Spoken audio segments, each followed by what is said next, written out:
sometimes you're born into the ending of a world. This is a thing that happens. It's happened to others before you in other times and places. If your read on the signs of the times is that you were born into the ending of a world, you were born into a story that was coming to an end, that doesn't have much longer left to run, what's worth doing? Well, first, to the extent that it's possible, stop worrying so much about making sense according to the logic of the world that is ending. And then seek to make good ruins. Do you believe that we as a species are making good progress? That we're heading in the right direction? If you read Steven Pinker, for example, you might be impressed by the staggering progress that has been made in healthcare and education and development globally. And you might think that yes, we're doing well and we're going to do better in the future. At the other end of the spectrum, you might find philosophers like John Gray, who think progress is an illusion, that we're on a catastrophic trajectory and need to change course. I think today's episode is more for those of you who fall into the latter camp, who think there is a problem with the way we've been taught to think and behave with the story that we've been telling ourselves. In today's podcast, I'm delighted to be joined by the thinker, writer and speaker Dougald Hine. Dougald Hine had an early career as a BBC journalist, after which he co-founded the Dark Mountain Project with Paul Kingsnorth. He lives in Sweden, where he runs a school called Home and is an associate at the Centre for European and Development Studies at Uppsala University. His latest book, At Work in the Ruins, Finding Our Place in the Time of Science, Climate Change, Pandemics and All the Other Emergencies, was published last year. He co-hosts the Great Humbling podcast and publishes a Substack called Writing Home. Dougald, as you'll hear, is eloquent and full of insight, and I hope you find this conversation as charged with points for both contemplation and action as I did. As ever, my plea to like, subscribe and share this podcast with any others you think might enjoy it. Hello, Dougald. It's a pleasure to be connecting with you today. Thank you so much for joining me for this podcast conversation. I've been aware of your work, your writing and thinking for a while now, as have no doubt some others who are listening to this podcast. And I found it rich and full of insight. And I wonder whether I could just dive straight in by asking, what is the kind of question that's driven it that you think we should be asking ourselves? That's as you know, the kind of theme of this podcast. And perhaps we can start with the question, then begin to unpack your thinking on it. Well, the question that I find myself carrying as we're heading into 2024 is this question of how do we make good ruins? It's a strange way of wording things, but how do we do a good job of the ending of existing structures, and what might it mean to approach the time we're in with this idea that it might be a time for making good ruins? So I guess that's sort of where I want to start the conversation with you from today, Kenny. Well, thank you for offering such a rich and enigmatic question. There's so much in it that I'm looking forward to unpacking and understanding better. I wonder if I could begin by asking where it comes from, whether you can trace this question of how to make good ruins back to a particular time or experience that gave rise to it. Well, I can trace it very specifically because it's a question that comes to me from the work of an Italian philosopher, Federico Campagna, who I discovered quite relatively recently. And I had been for years working in this space of how do we navigate in a time of endings. When Paul Kingsnorth and I wrote the Dark Mountain Manifesto together, which came out 15 years ago now in 2009, one of the lines from that people kept bringing up with us was right at the end when we said, the end of the world as we know it is not the end of the world full stop. Together we will find the paths that lead into the unknown world that lies ahead. And so that idea that, yes, we're living in a time where many things, including good things that we would not wish to lose, are coming to an end, but that it's important to be alert for the difference between that and being in a time where, there's just nothing left worth working for, no more of the story beyond where we're at. Because I think that it's very easy to either kind of tilt back into trying to save the way that we've been doing things around here lately at all costs, or when we let go of that, into a kind of black certainty about, we're headed towards human extinction or whatever it is. And so really my work for a long time has been trying to open up a space between those two patterns, saying there's a lot of messy middle ground in between. And I was writing a book which ended up being called At Work in the Ruins. And as I had almost got to the end of writing it, I came across this guy, Federico Campagna, and he was talking about some of the same things from a different angle. And he had what was to me a very compelling way of voicing this. And what he said, or at least what I heard in listening to him and reading his work, was this: sometimes you're born into the ending of a world. This is a thing that happens. It's happened to others before you in other times and places. How do you know that you're living at the end of the world you were born into?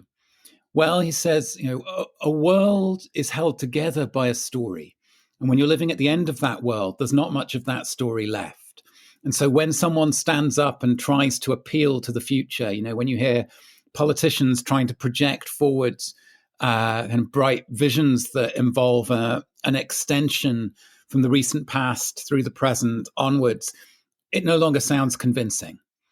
And I'd add to that, maybe what you start to notice is that a lot of the political energy in the world that you're in seems to lie with people who are appealing to the past instead of the future, and that might be one of these symptoms. But then, and this is the bit that I found really helpful, Federico says, so if that's your discernment, if your read on the signs of the times is that you were born into the ending of a world, you were born into a story that was coming to an end, that doesn't have much longer left to run, what's worth doing? And he says, well, first, to the extent that it's possible, stop worrying so much about making sense according to the logic of the world that is ending.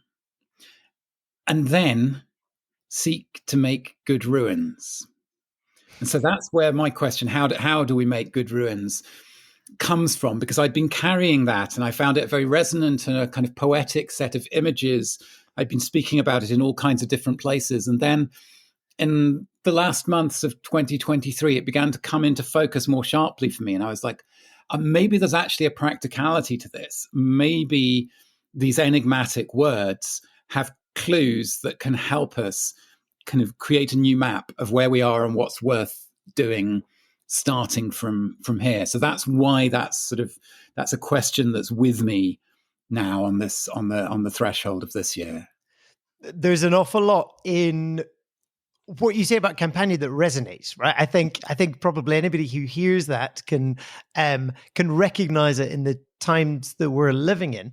You, in your book, you use a metaphor by I hope I pronounce her name all right, Vanessa Machado de Oliveira, of hospicing and midwifing. Well, hospicing the old world and midwifing the one that's to come. Again, it's a really evocative metaphor. I wonder if you could unpack it a bit more. So if we're giving something a good ending, if we're hospicing it, then what is it that we are hospicing and giving a good end to? So yeah, Vanessa wrote this fantastic book called Hospicing Modernity. And the first time I heard her speak about that idea, it immediately clarified something for me.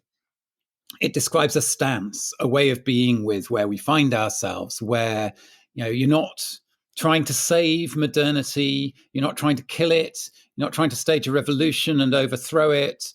What you're trying to do is, as you say, give it a good ending, allow it to end, allow it to hand on the things.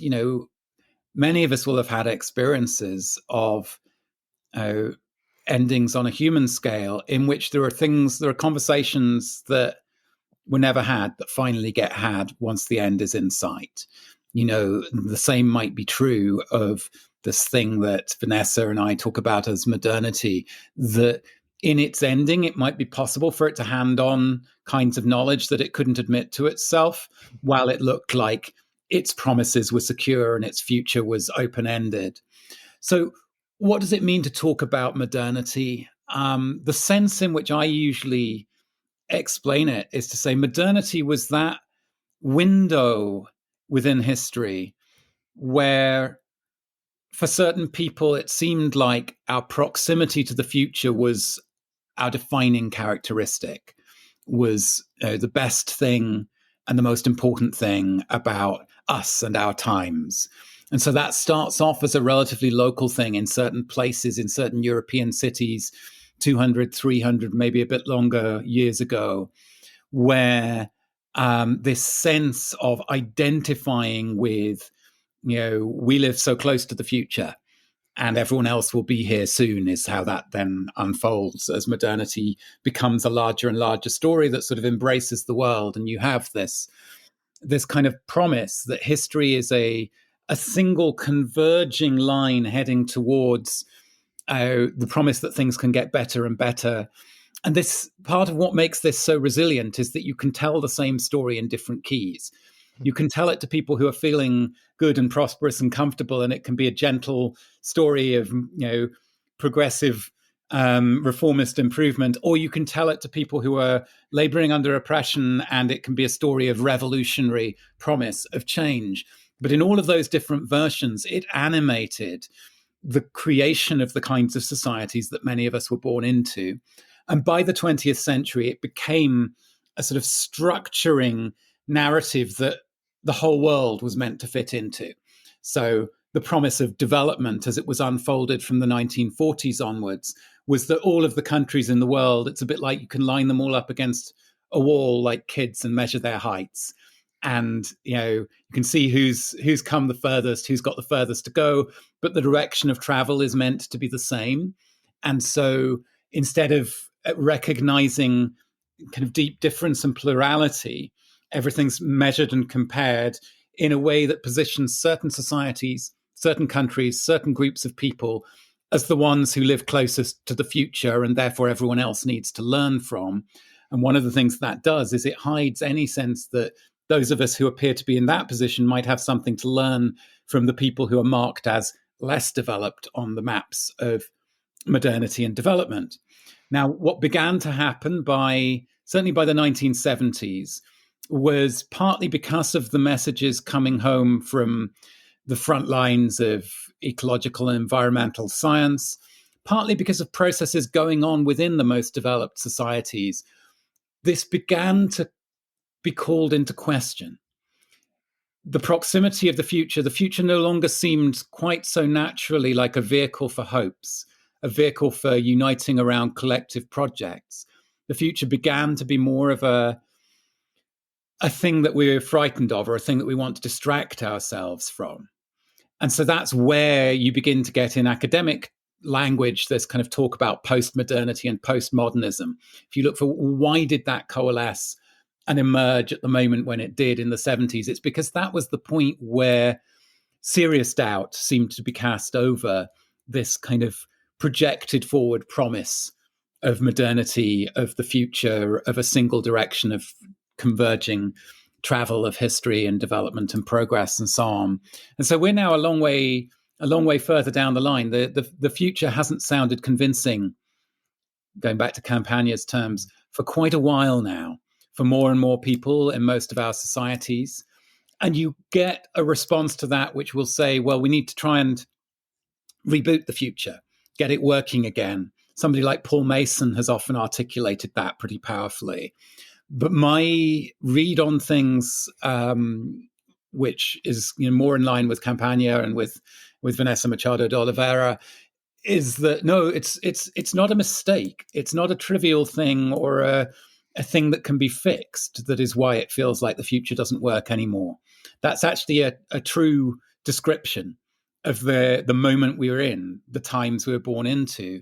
And so then the hospicing of modernity is allowing it to end well, allowing it to hand on the good things that it's carrying, that we have a chance of taking with us into the unknown worlds that lie beyond the end of the world as we've known it.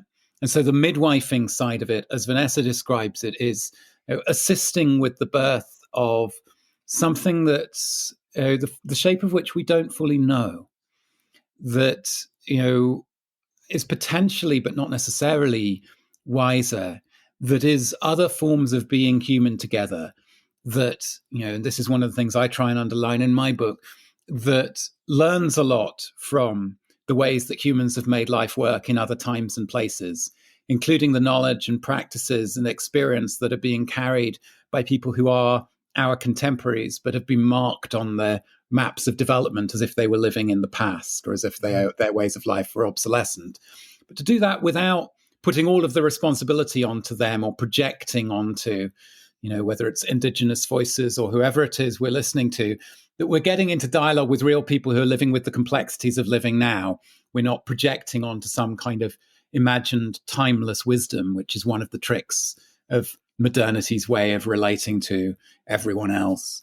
So that's kind of that's I guess what I learned from being in dialogue with Vanessa and from her writing around hospicing. And I think, as you say, I think it's possible to bring that together very fruitfully with what Federico Campagna is saying about the making good ruins, and the not worrying so much about trying to make sense according to the logic of the world that is ending. Gosh, yeah, that has a lot in it. Like, what kind of thinking can carry us into, whatever is going to come next? It's an incredibly kind of generative question, and I love the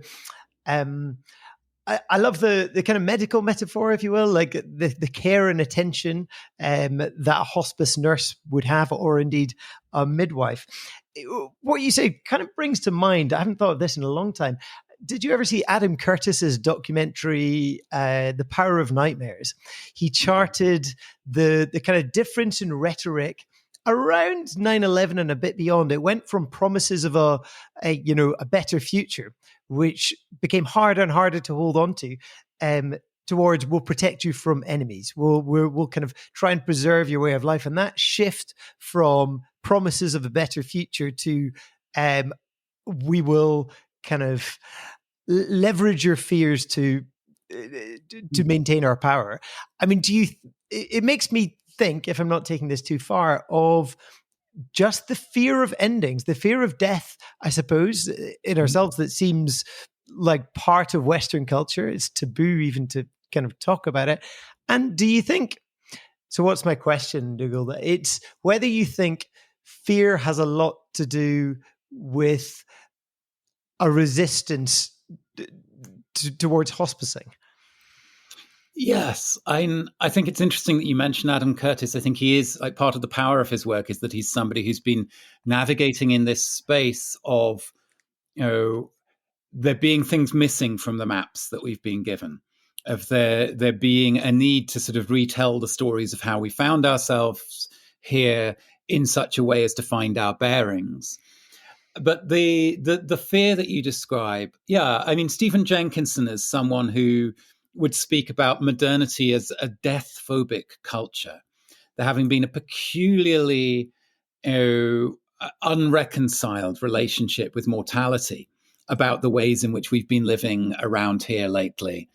And, the first thing to say when we bring that to the table is some of the reasons why that is the case are good reasons, things that we would not gladly lose in terms of the transformations of the possibilities of life, of, infant mortality and maternal mortality, for example.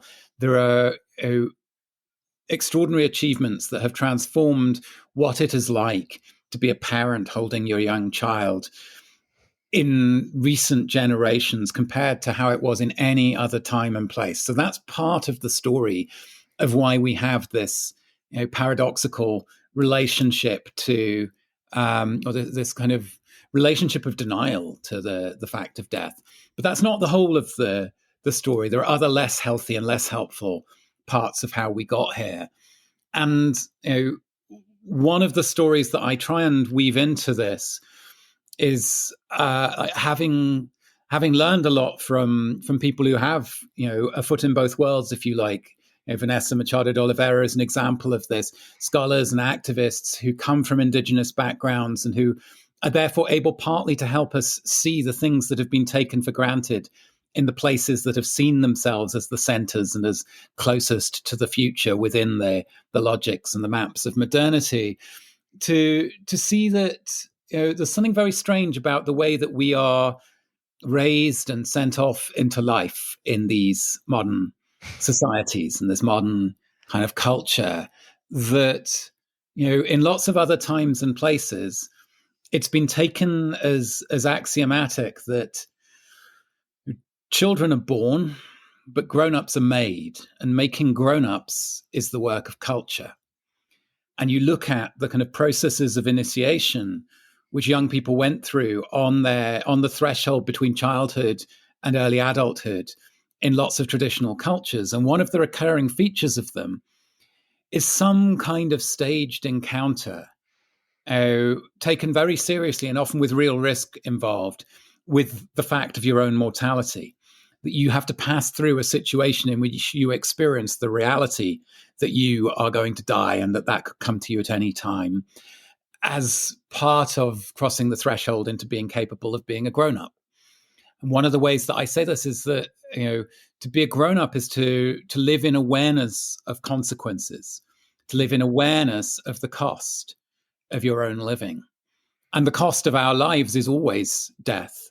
That's the biological nature of the kind of world that we're born into, is that we live off death. Of plants, of animals, and everything is living off that. And there are things that live off us and our deaths as well. And that's part of how it is to be here. But the particular ways of living that industrial societies have made possible are such that to take stock of the amount of death that your life or my life costs is chilling. It extends so far beyond the level of resources that humans have required for their lives in other times and places, that if we really try and take that seriously and ask, as Robin Wall Kimmerer would ask, how can we be worthy of what we take? How can we give as much as we take in terms of, what our lives cost the life of people and creatures and landscapes around us? We're very quickly paralyzed by that sense of cost and of consequence. And I think this is particularly the case because of the nature of the fossil fuels on which our societies have been built. I think that that's actually the point at which any possibility of what Robin Wall Kimmerer calls the honorable harvest, this principle that she recognizes in indigenous and traditional cultures all over the world, including where she comes from in North America, that people have sought to live in such a way as to be worthy of what they take, in such a way as to give as much as we take. And that's not just a kind of moralistic nice to have, that's actually a kind of pragmatic, vernacular ecology, a recognition that any way of living which takes more than it gives is not going to be around that much longer because it's going to erode the conditions of its possibility. But suddenly, for the first time on a large scale, just over 200 years ago, we began to organize our societies by burning these fossil fuels, which are by their nature the product of hundreds of millions of years of dying in ancient oceans and forests. And when that's part of what you're drawing on, when that's part of what makes your way of living possible, the question stops making sense. The question of how could I be worthy of that? Or the idea that, well, if I can't be worthy of that, then I shouldn't be taking it. That's part of the kind of the derangement, the sense of being out of our senses that has been the product of these ways of living over these, whatever it is, 7 or 8 generations of the industrial era. It's not that long within the great human scale of things, let alone the wider natural scale of things.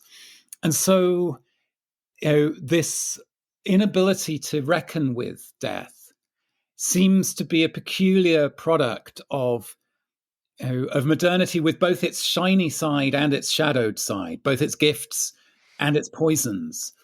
And for a long time, those gifts have been so phenomenal. And the poisons have mostly been outsourced to people who we don't meet and to landscapes that we don't see. And so there's been a sense that, well, those people will be here soon because that's what the promise of modernity, the promise of development, the story that Hans Rosling would tell in every TED talk he did, that allowed us to be sort of okay with the fact that just now they're on the receiving end of all of those poisons and all of those shadow sides. But as that promise begins to unravel, as it no longer rings true, which is the case, in one way or another at a gut level for majorities in all of the Western countries, when you look at, there are surveys where they go out and ask people, do you think that young people today are going to have a better life than their parents, or that they're going to struggle to have the life that their parents had? And for a long time now, you get large majorities of people saying, hey, today's young people are going to struggle to have the kind of lives that their parents have had. So in other words, the promise of progress at the most mundane level has broken down in the lived experience of ordinary people in our societies. And so at that point, all of this stuff that we could outsource is coming back to haunt us. And we're going to have a reckoning with limits, with costs and consequences, including with our own mortality. And I think that the danger is that this is what I was getting at the beginning when I say the end of the world as we know it is not the end of the world, full stop. Seen through the lenses of modernity, until we start to go into that kind of work of hospicing that Vanessa and her colleagues in the Gesturing Towards Decolonial Futures Collective are pointing towards, it's very easy for even contemplating that encounter with limits and costs and consequences and mortality, firstly, for it to paralyze us. Secondly, for it to send us into a tailspin of despair where it just feels like there's nothing worth working for, nothing worth living for, nothing to be done. And I think we even see that sometimes in the ways that the news about climate change lands, when it really lands with us, is that we have voices and movements that are kind of speaking as if it's all going to be over in a generation or in 10 years, as if people growing up today are not going to have a world to grow old in. And I don't want to diminish in any sense the real grounds for deep fear about the depth of the trouble we're in. But at the same time, I think that there's an aspect of projection coming out of modernity and its logics, where once we see big trouble coming, once we see that the path to the future we were promised is closed off, that superhighway into the future is never actually going to be built, then it's as if there's nothing left. And so part of what I've been trying to invite people into for years, and what I see in Federico's work or in Vanessa's work and lots of the others I've worked with, is it's a little bit like when you step into a dark room and you have to let your eyes adjust, because at first you can't see anything at all. But gradually your eyes begin to adjust to the darkness and you begin to make out fainter shapes and outlines and things moving. And it's a little like that. We need to create the invitations and the spaces where it's possible to slow down for long enough for our eyes to adjust, in order to begin to notice the shapes and forms which hope might take in the kind of world we're actually in, rather than the kind of world that we were promised. You're listening to The Examined Life with me, Kenny Primrose. Today I am in conversation with Dougald Hine, the writer and speaker, about his question, how do we make good ruins? If you're enjoying this conversation, do think about liking, subscribing, reviewing and sending it to someone else who might enjoy it. That's really interesting. And it brings to mind for me a line from Helena Norberg Hodge, who was on last season. And she said that our arms have grown so long that we no longer see what our hands are doing.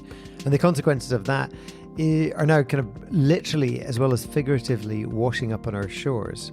So in the space that you've been creating in a school called Home, and you're writing and so on, if the old story of modernity that we've learned no longer serves or feels plausible and helpful, then what are the new stories that can help us with this transition? Those stories that can help us kind of structure and direct our attention. Yeah, I think part of the nature of making good ruins is that you don't get to rush forward into what's going to be built next. So you can't see clearly a big, beautiful arc of story. And sometimes, sometimes I get invited into situations where it feels a little bit like we've been brought together for a weekend on the premise that, with enough goodwill and good intentions and good people in the room, by the end of the weekend, we're going to have created the new story that we need to replace the old story. Whereas actually, I think we're in a time where some of the work is composting and some of the work is salvaging. And that's where the ruins metaphor is helpful to me, because after carrying that around for quite a while and talking about it in lots of different rooms, what began to come into focus was that the work of creating good ruins is to release capacities and resources that are held within existing structures, where those structures are not going to hold. Those structures are at the end of their time, but contained within them is all kinds of material, all kinds of gifts that might be then capable of being used.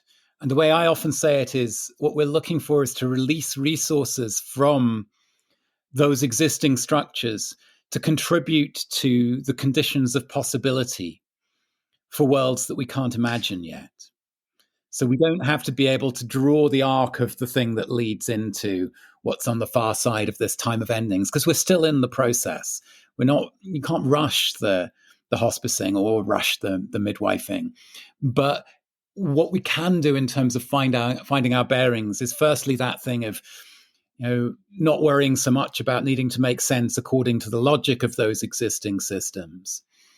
And also looking for the other actors, looking for the players within those existing systems who, for one reason or another, are in a position where they don't have to pretend to make sense according to the logic that those systems are meant to work by, but sticking with them in the sense of an involvement that allows for experimenting with and finding ways to release resources, to release capacity to this work of creating conditions of possibility, whether it's bringing land into forms of ownership and use that mean that we have the capacity for growing food in the kinds of future that we're very likely to find ourselves in, or whether it's, skills from within existing systems. For example, at the end of my book, I have this sort of little list of 4 kinds of task for an age of endings. And the first one is you can look for the good that we have a chance of salvaging and get busy with helping to salvage that, to carry it with us.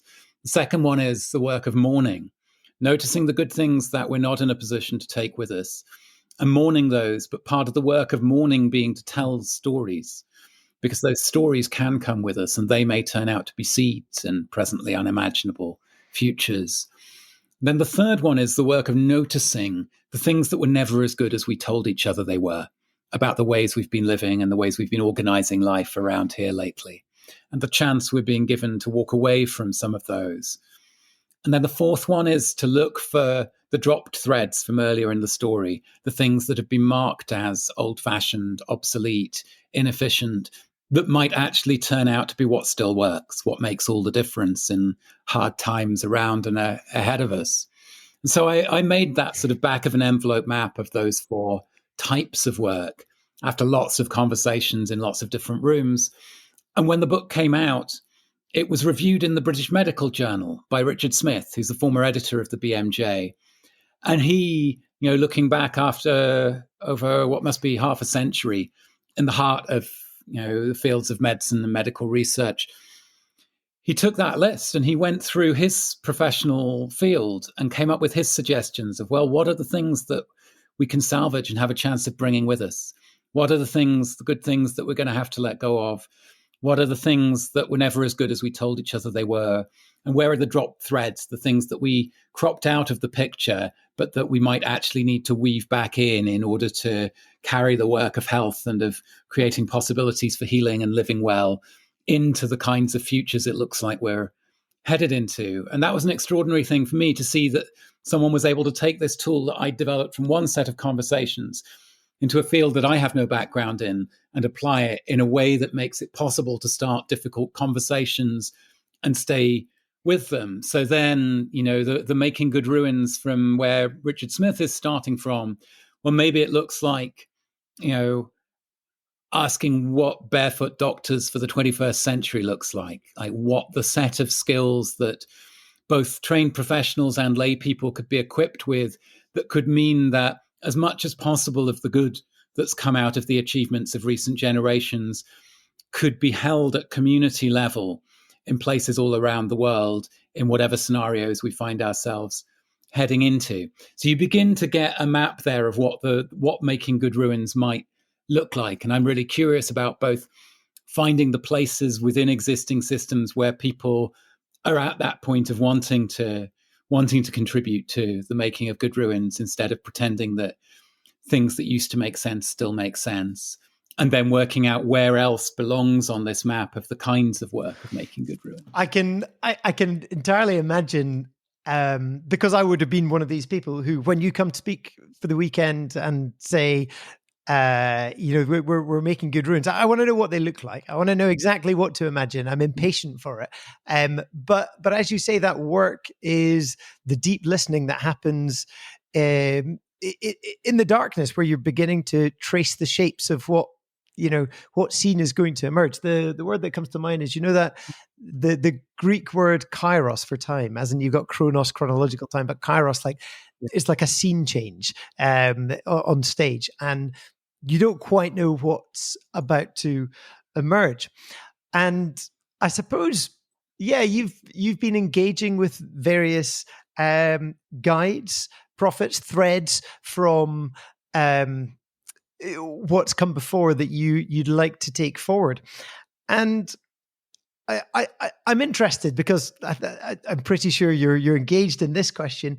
If education is the way that a society produces its own future, and right now we are producing the future that we've known, but we know it's not, it's that future is kind of being hospiced. So how do we, I suppose the question is, in a sense, how do we educate when we don't know what the ruins are going to look like? So it's a very real question, probably for you, certainly for me as a father. I have a boy who's 8, and people come to me and they know the stuff that I write about, and they say, well, how do you talk about this with your son? What are you doing? And people ask, are you homeschooling? And my first answer is, well, actually, we live in Sweden. My other half is Swedish. That's how we ended up here, and it's illegal to homeschool here. It's not even an option. But also, we live in a community, a small town of about 1,500 people, and we moved here coming in as outsiders. And actually, the school is one of the places through which we're connected to and become part of our community. So even if we had the option, it would have felt like building a wall around ourselves rather than opening a door to the place where we're living and making a life. So then, I feel like part of the work, especially when it comes to being family and being community, children and young people, is just to be, holding spaces of honesty, spaces of conviviality and hospitality, and of spaces in which we're, as grown-ups, modeling humans being human together, modeling the work of culture, and making room for it being possible for the young people around us to have someone they can talk to, someone they can bring their questions to when they have the questions.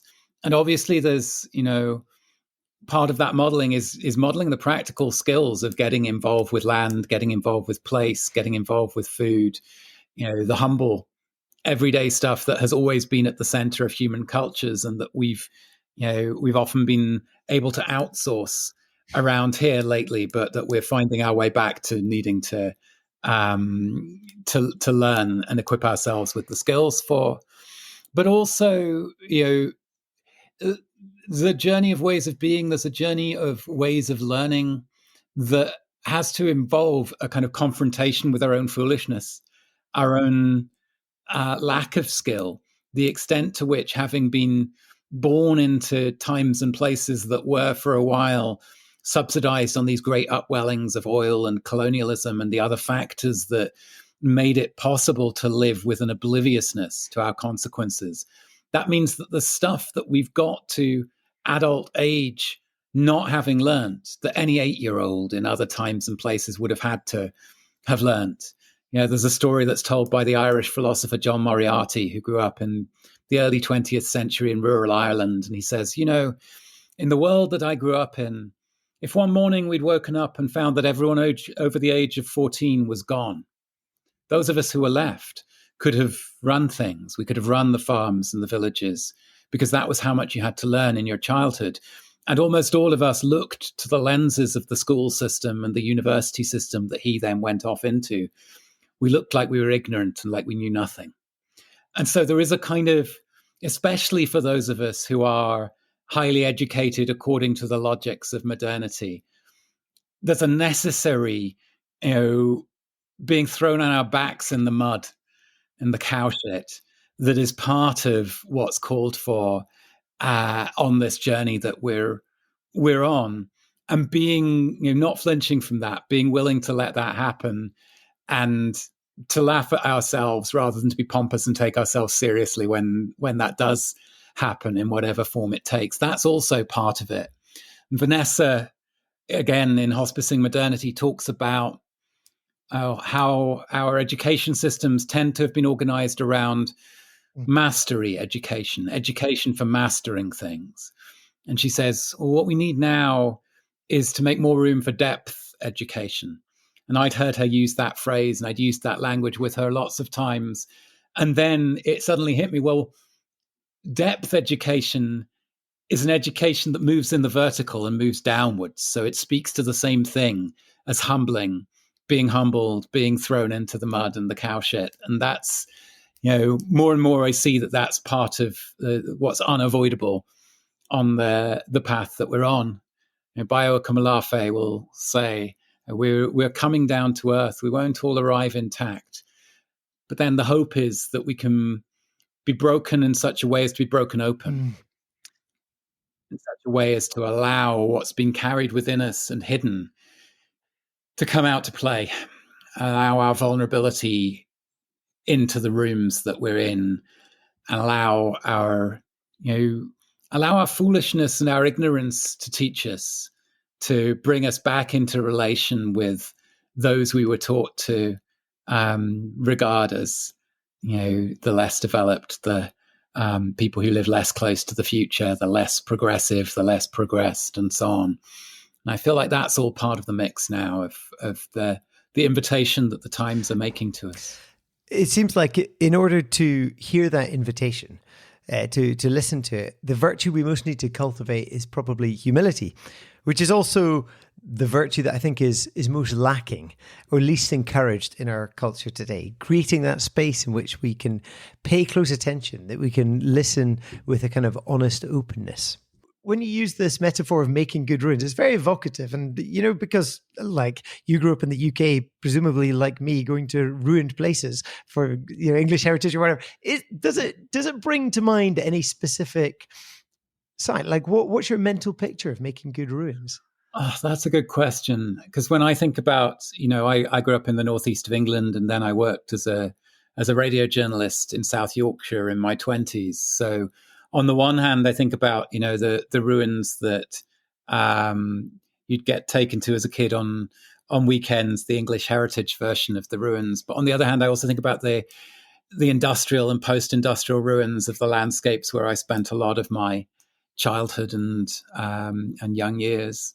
And the kind of gathering among the ruins, the being with the loss, the real deep loss that was there in a lot of the industrial and post-industrial communities where I worked as a journalist, and the power on those occasions when that's invited to the table, when the conditions are created where people can speak their loss, including honoring what has been there and what has been taken away, without having any easy answers as to where we go next and what's coming next. But that to me is part of it. And then I'm thinking as well of maybe this. There's an extraordinary site on the banks of the Clyde sort of northwest from Glasgow, where St. Peter's Seminary that was built in the Oh, 60s. Do you know yeah. it? Yeah. It was built by the Catholic Church, and it's this extraordinary kind of modernist structure that is, seriously reckoned by artists to be the most important post-war architecture in Scotland.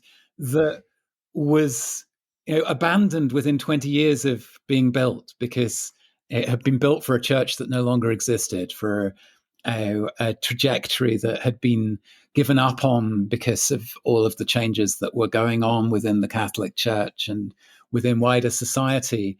And so you go there and you can walk through these, grand Corbusier style modernist arches that are already ruins, where the forest is already kind of taking over, and there's no answer to what to do with it. There's no solution. It's too important architecturally for anyone to agree for it to be demolished, and it's too much of a liability and too costly for anyone to come up with a way to bring it properly into use. And so it's just there, abiding with a succession of plans that come and go, and occasionally temporary uses and so on. But I find something very evocative in that, because it's somehow simultaneously both the ruins of modernity and the ruins of something older, the ruins of our institutional religious traditions, which in certain ways birthed Western modernity. And, I want to sort of seeing those juxtapositions in that one site. I want to speak to the gifts that are contained within those ruins, both the ruins of modernity and the ruins of our institutional religious traditions, as well as the toxic forms that they've taken and the damage that they've done. And both things have to be allowed into view in order for us to discern where the clues are and where the gifts are that might be worth taking forward. Because if we only look at one and blank out the other, then we don't have a good enough map in order to deal with the complexity of the territory that we find ourselves in. That's as you say, very evocative. If if I'm remembering this right, I may not be, but I think I've heard you say uh, these interesting words. I'm not a Christian. Um, and I wonder, as you kind of, we maybe excavate as a civilization, what is worth holding on to spiritually, what's toxic, what's not. I get the sense that you're on a personal journey of doing that yourself, in some way, and the climate crisis that we're really talking around, without having properly mentioned it, is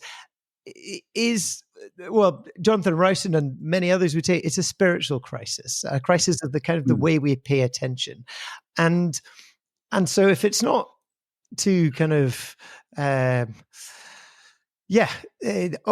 a question, are there things that you've found from your own spiritual excavations that this is a thread to pull on and to take forward that has been buried or forgotten or distorted, and needs to be woven back in? Yeah, I mean, it's that as a question and as a theme, that's all very alive for me. And in terms of my own background, I grew up around churches. My dad is a United Reformed Church minister, and it's part of my formation. It's part of who I am. And certainly by my 30s, it was not something that was particularly part of what I found myself needing to talk about or make noise about or identify with, which is not to say that I had kind of rejected it or grown out of it. It had kind of fallen into the background or into the compost of who I am, how I was doing the work that I was doing. And it's been interesting in recent years to see friends who either didn't have any relation to Christianity at all, or who had kind of grown up with versions of it and rejected it in a clearer way when they were younger, finding themselves unexpectedly called back into and having the course of their lives sort of turned by encounters with it. And it brings me back to my own relationship to my tradition and to what I grew up with and what that means for me now. And I don't have any kind of big, simple message or answers coming from that. But I have a lot of respect for what Jonathan is saying, especially as someone coming in his case from a kind of think tank background and saying, actually, I've become more and more convinced that the climate crisis is a spiritual crisis. There's various layers at which that is true for me. And partly it's simply that, the secular materialist account of reality, of what is allowed to be real, may have been sufficient for the good times. It may have been sufficient for the era in which progress looked like something that you could actually witness and describe within the historical reality, at least in some corners of the world. As that gets further and further from, what it looks like when we read the headlines or look outside our front doors, we need to draw on deeper wells, or else we find ourselves just, without anything to grow in, without anything to grow from.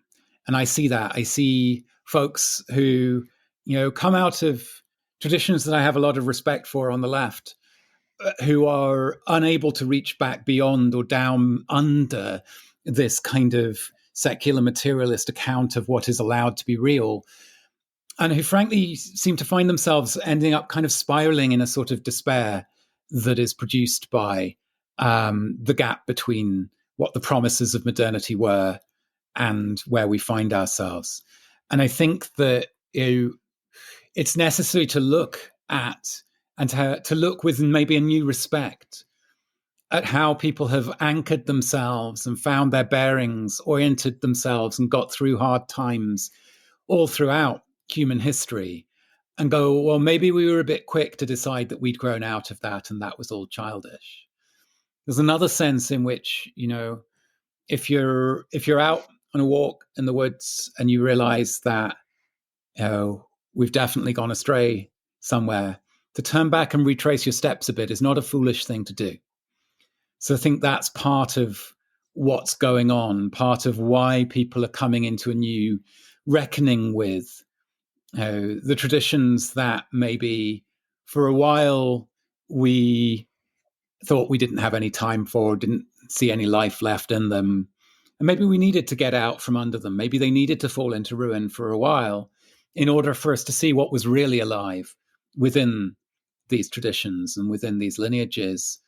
And I suppose another part of the story is that there's been lots of people from kind of our kind of parts of the world who've set off looking in other people's cultures for wisdom and tradition and spirituality and so on. And belatedly, it's been brought home to us that often the ways in which people went out doing that just reproduced the ways in which people who looked much like us went out taking all sorts of other things from places and cultures and societies all over the world. And, with the best will in the world, in our rejection of our own traditions and our romanticization of other people's cultures and traditions, there has been forms of spiritual colonialism that have been quite dominant in, parts of our culture that would see themselves as progressive or countercultural or whatever.